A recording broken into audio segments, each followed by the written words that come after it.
ایک کسان کی یہ تمنا تھی کہ جس طرح وہ محنت سے کام کرتا ہے اس کے بیٹے بھی کریں، جبکہ اس کے بیٹے کچھ قائل تھے، محنت سے جی چراتے تھے۔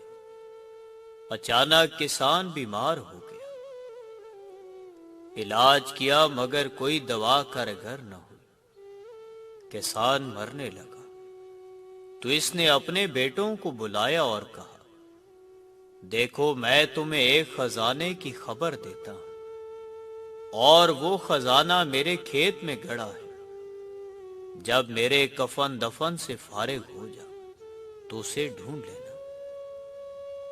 اور کسان کے بیٹوں نے ایسا ہی کیا۔ باپ کے کفن دفن سے فارغ ہو کر کھیت کو چلے اور اس میں ہل چلایا، کافی گہری زمین کھود ڈالی، مگر ان کو خزانہ نہ ملا۔ کسان کے بیٹے پسینے پسینے ہو گئے، مایوسی سے ایک دوسرے کا منہ دیکھنے لگے۔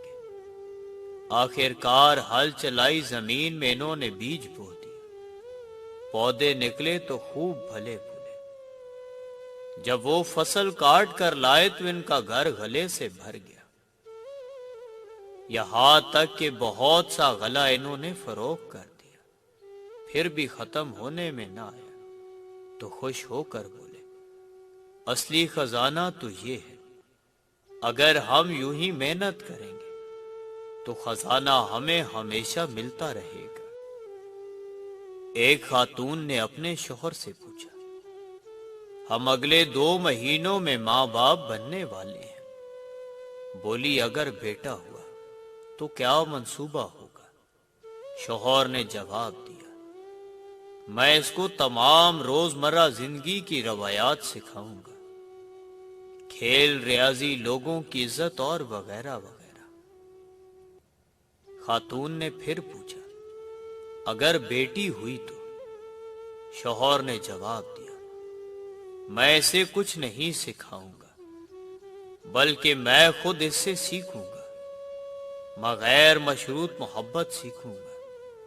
میری بیٹی یہ کوشش کرے گی کہ وہ میری پرورش اپنے ایک مخصوص زاویہ نگاہ سے کرے، بالوں کی کنگھی کرنے سے لے کر ڈریسنگ سمجھ، ابتدائے گفتگو سے لے کر انتہائی گفتگو تک، نیز کہ وہ میرے ہر کام کو اپنے زاویہ نظر سے ترتیب کرے گی۔ اس کی خوشی اور غم میری طبیعت پر منحصر ہوں گے۔ خاتون نے پھر پوچھا، کیا بیٹا یہ سب کچھ نہیں سکھائے گا آپ کو؟ شوہر نے جواب دیا، بیٹے میں یہ ساری خصوصیات ڈالی جاتی ہیں، لیکن بیٹی ان خصوصیات کے ساتھ پیدا ہوتی ہے۔ خاتون نے پوچھا، لیکن بیٹی تو ہمارے ساتھ ہمیشہ نہیں رہے گی؟ شوہر نے جواب دیا، بیٹی ہمارے ساتھ جسمانی طور پر نہیں رہے گی، لیکن روحانی طور پر وہ ہر لمحہ ہمارے ساتھ ہوگی۔ یہ بات کہہ کر شوہر نے اپنے مکالمے کو ختم کیا کہ بیٹی کے ساتھ بندھن ختم نہیں ہوتا، لیکن بیٹا زندگی کے کسی بھی موڑ پہ ہمیں چھوڑ سکتا ہے۔ میرے خیال میں موت تکلیف دہ ہے، لیکن اتنی نہیں جتنی زندگی۔ زندگی محبت کے بغیر ایسی ہے جیسے وہ پیڑ جس میں پھول ہوں نہ پھل۔ دولت کی نمائش وہی لوگ کرتے ہیں جن کے پاس دولت کے سوا اور کچھ بھی نہیں ہوتا۔ جہاں روشنیوں کی کثرت ہو وہاں سائے بھی زیادہ گہرے ہوتے ہیں۔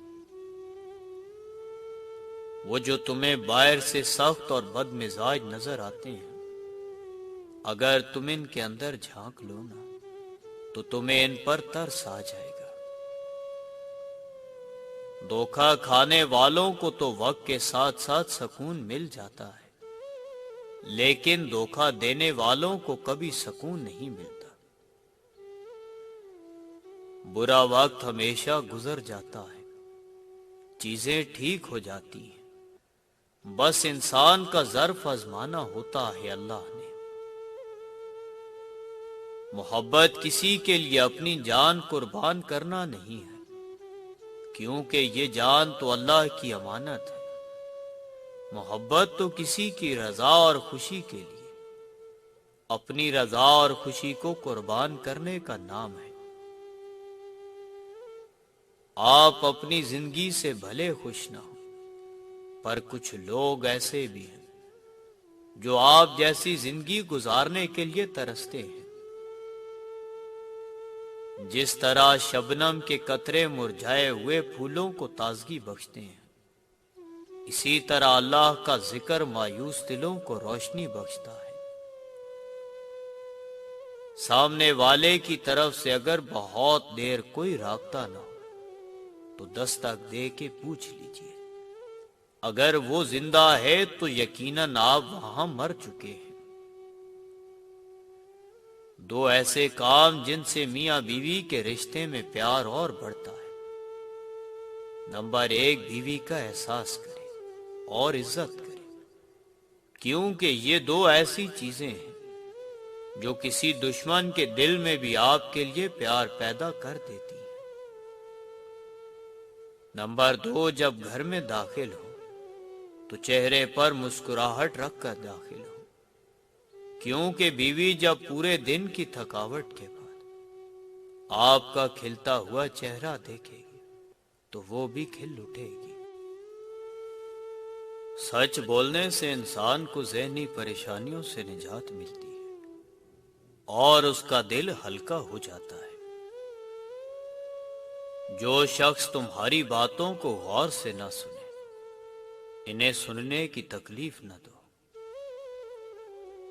کبھی کبھی سچ کڑوا لگتا ہے، لیکن سچ سچ ہوتا ہے۔ اس کی بجائے اگر ہم جھوٹ کو اپنی زندگی میں جگہ دیں گے تو ہماری زندگی میں مشکلات بڑھتی جائیں گی۔ ذاتی زندگی ہو یا کیریئر، صرف سچ بولنا اور سچ کے لیے کھڑے ہونا آپ کو ترقی دلاتا ہے۔ صرف سچ آپ کو بلندی پہ لے کر جائے گا، کیونکہ وہ آپ کو ہلکا کر دیتا ہے اور آپ ہر بوجھ سے آزاد فضا میں پرواز کر سکتے ہیں۔